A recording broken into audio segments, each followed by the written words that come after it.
4 amis, Maxime, Lucas, Sarah et Emma, décident de partir en vacances pour échapper à la monotonie du quotidien. Après quelques recherches, ils trouvent un hôtel isolé au cœur d'une forêt dense, près d'un lac mystérieux. L'endroit semble parfait pour se déconnecter du monde et profiter d'un moment de détente en pleine nature. Le groupe arrive à l'hôtel en fin d'après-midi, après plusieurs heures de route sur des chemins de terre sinueux. Le bâtiment est vieux, avec une architecture ancienne qui a probablement connu de meilleurs jours. Malgré son apparence délabrée, ils sont accueillis chaleureusement par le propriétaire, un vieil homme silencieux et mystérieux, qui leur remet les clés de leur chambre.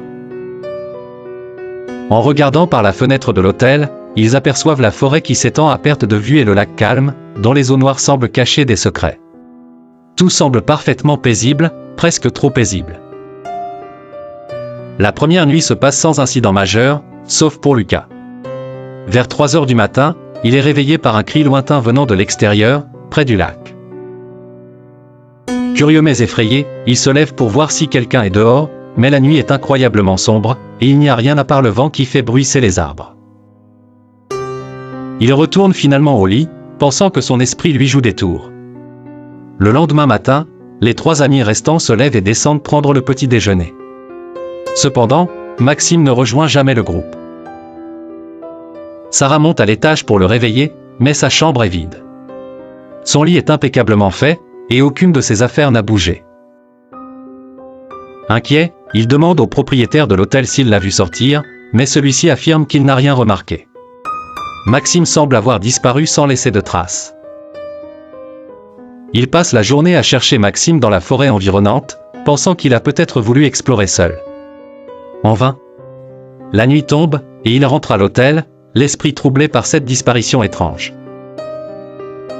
La deuxième nuit, c'est au tour de Sarah de disparaître. Emma et Lucas se réveillent pour constater que sa chambre est vide. Cette fois-ci, ils sont pris de panique. 2 amis disparus en 2 jours, sans explication. Ils fouillent l'hôtel de fond en comble, mais ne trouvent aucun indice. Le propriétaire de l'hôtel, toujours aussi énigmatique, reste d'un calme inquiétant et ne semble pas plus alarmé que cela.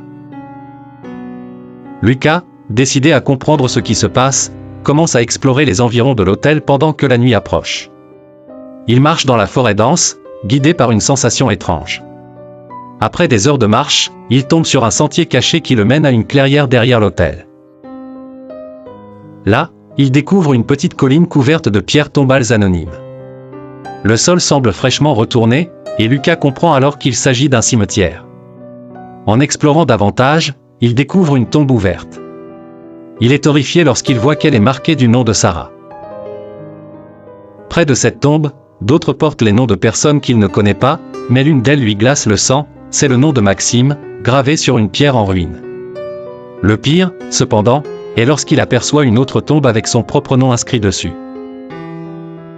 En retournant précipitamment à l'hôtel, Lucas est confronté au propriétaire, qui se révèle être un être surnaturel, un gardien maudit du lac. Il lui explique que l'hôtel attire des visiteurs depuis des siècles, et que tous finissent par disparaître, victimes d'une malédiction ancienne.